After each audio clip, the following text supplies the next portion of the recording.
What's up guys, it's Toby here and welcome to a brand new Liverpool transfer news video. And once again we have a big story about Jude Bellingham because Football Insider has an exclusive story on him, and they are saying that Liverpool are back in talks with Borussia Dortmund over the transfer of Jude Bellingham. Liverpool are working hard on having an agreement in place that could see Bellingham join as early as January of next year. So we will take a look at all the latest reports and details in this video, because Sky Sports also made a video or made a presentation where they said that Liverpool have an agreement in place with Jude Bellingham, and it's most likely that Bellingham will join Liverpool in 2023, either in the January transfer window or in the summer transfer window. So are you happy that Liverpool might not sign a midfielder this summer after missing out on Matheus Nunes?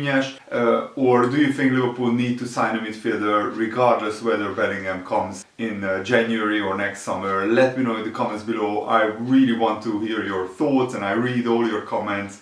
So thank you for your support, and leave a like if you enjoy these videos, and subscribe if you want to be in the loop in 2022 among all the Liverpool latest transfer deals. So according to this news outlet, Liverpool are working hard behind the scenes to convince Bellingham to join Liverpool as early as the January transfer window. Liverpool have previous experience of putting in place a formal agreement of a box with signing a year early. They did when they signed Naby Keita from Leipzig. Dortmund just want to keep Bellingham until next summer, and whether they will lose him in January next summer, of course that depends on what kind of financial package Liverpool can come up with. But because we haven't signed a midfielder this summer, I think we are saving a lot of the money to get Bellingham next summer.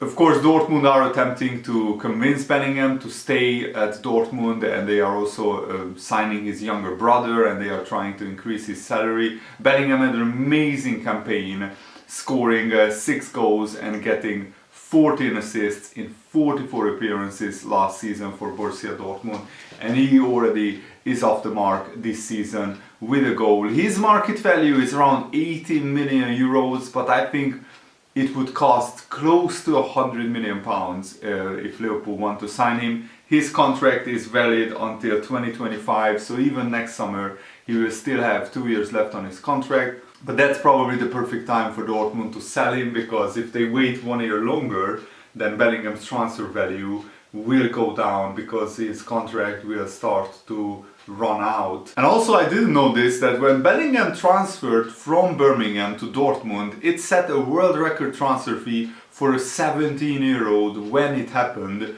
The transfer fee was 25 million euros.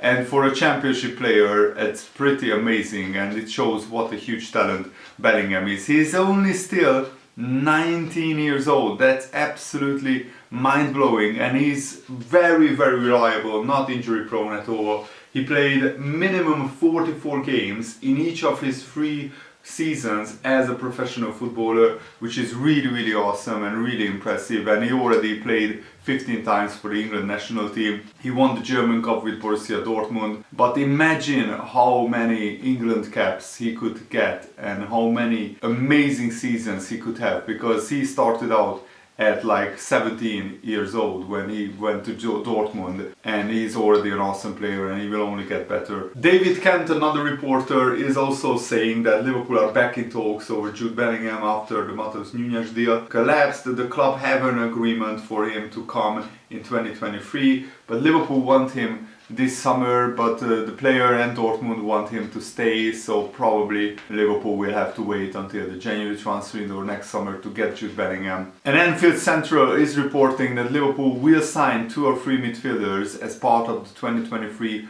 overhaul, with 2 outstanding targets identified. Ian Doyle has said that basic mathematics indicate that it will be likely to be 2, potentially 3 midfielders. Ian Doyle said that President James Milner, Naby Keita and Oxlade-Chamberlain are scheduled to leave, while Jordan Henderson isn't getting any younger. But the last thing Liverpool need is to bring in an entire new midfield. It needs to be a transition. Sometimes people forget that this great Liverpool team from 2019 to 2022, this team wasn't built overnight. They signed Thiago in 2020, Carvalho this year. They considered Harvey Elliott as a new midfield option in 2021, which he was until his injury. It's not as if they are not signing new midfielders. For example, they've signed 3 new big money forwards in the last 2 years, and also the main centre-back in Konate, who played in the Champions League final, and the backup left-back who scored the winner in the FA Cup final, and the right-back. So Liverpool are definitely building for the future. And the Liverpool Echo made a very good question. If Liverpool have so many injury-prone midfielders, the need to sign new players is surely now and not next year. Is Jurgen Klopp being stubborn, or is there simply no money, or any other explanation? Jurgen Klopp has already said, Ian Doyle answered, if the right player was available at the right moment, then Liverpool would look to sign him regardless of position. The problem is, if you keep buying the wrong players for the right reason, you end up with a squad like that of Manchester United or Everton. If Jurgen Klopp is stubborn about anything, it's his unwillingness to lower his standards in that regard.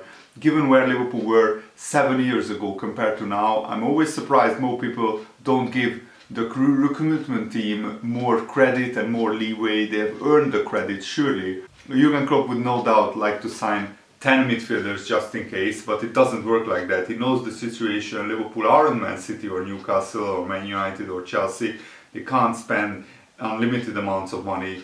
And that's actually a good thing. Liverpool are always waiting for the right player to become available. So if Liverpool think Jude Bellingham is the right player for them, they will wait until he's on the market, and then we will sign him. And in the meantime, Liverpool's strategy is not to sign another midfielder.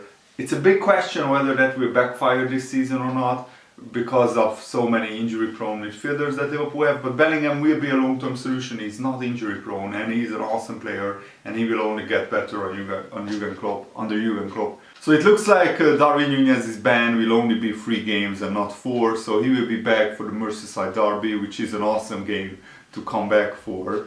And also, Konate's injury doesn't look that good. Any time scale at the moment would be a complete guess, according to Ian Doyle, but you worry it could be a significant number of weeks. So let's hope that Matip will be back very, very soon, and hopefully Joe Gomez can have an extended run in the team now. And the big question, will Naby Keita be sold this summer? I don't think so, but Ian Doyle said it. I would be extremely surprised if Keita left this summer, unless someone puts in a rather large bid for him. If that was the case, Liverpool would have to sign someone.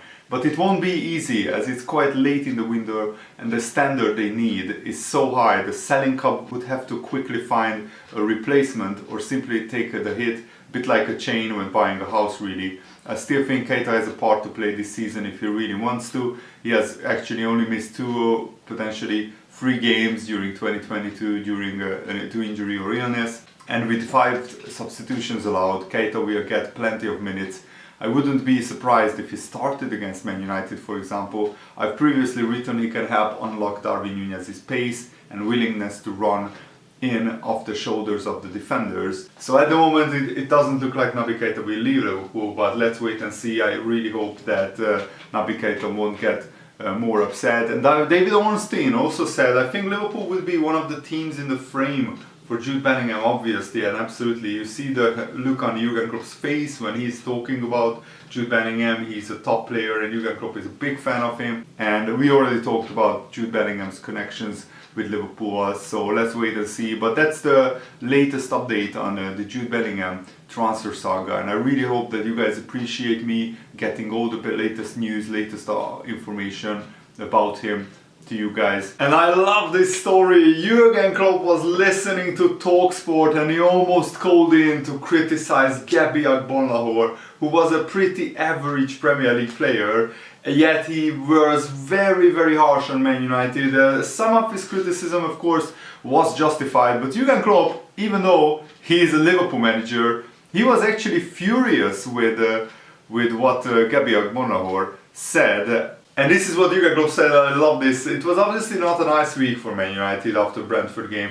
We forget in these moments how good Brentford are. The reaction to it was that bad. I drove home after watching the first half here at the training ground and I listened to TalkSport and Gabby Agbonlahor. He lost against us 6-0 in my first year, Gabby Agbonlahor with Aston Villa, so I couldn't remember him as a mentality monster on the pitch then, but what he said about Man United in that show, I was close to calling him and telling him, you forgot completely that you were a football player not too long ago. And if ex-players go this hard already, this early in the season, you can imagine how everyone else and everything else is going. You have to ask yourself how you want to react in a situation like that. And basically Gabby Agbonlahor said that if he was Erik ten Hag, he would just pack it up. And also if he was Gary Neville, he would just give up on commentating on the game. And it's true that some of the Man United players are not showing the fight, the passion, the work rate that is required to play for that big club and to wear the shirt,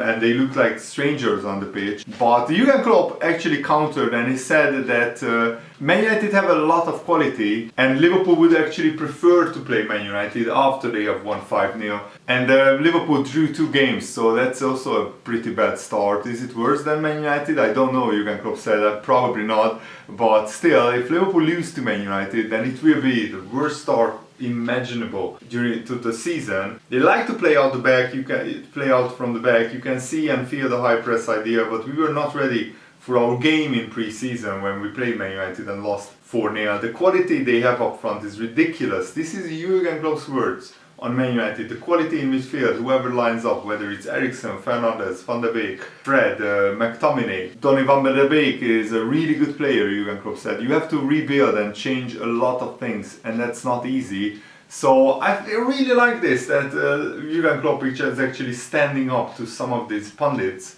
And when they when they spout nonsense and ridiculous things, according to Jurgen Klopp, then he actually makes an argument and disagrees with them. And I really like this interaction, so let me know what you think. And Jurgen Klopp also said that Liverpool's thrashing of Man United won't help this time. I would prefer to play them after they have won 5-0. When we had the two results last year, I knew it already, it would not help.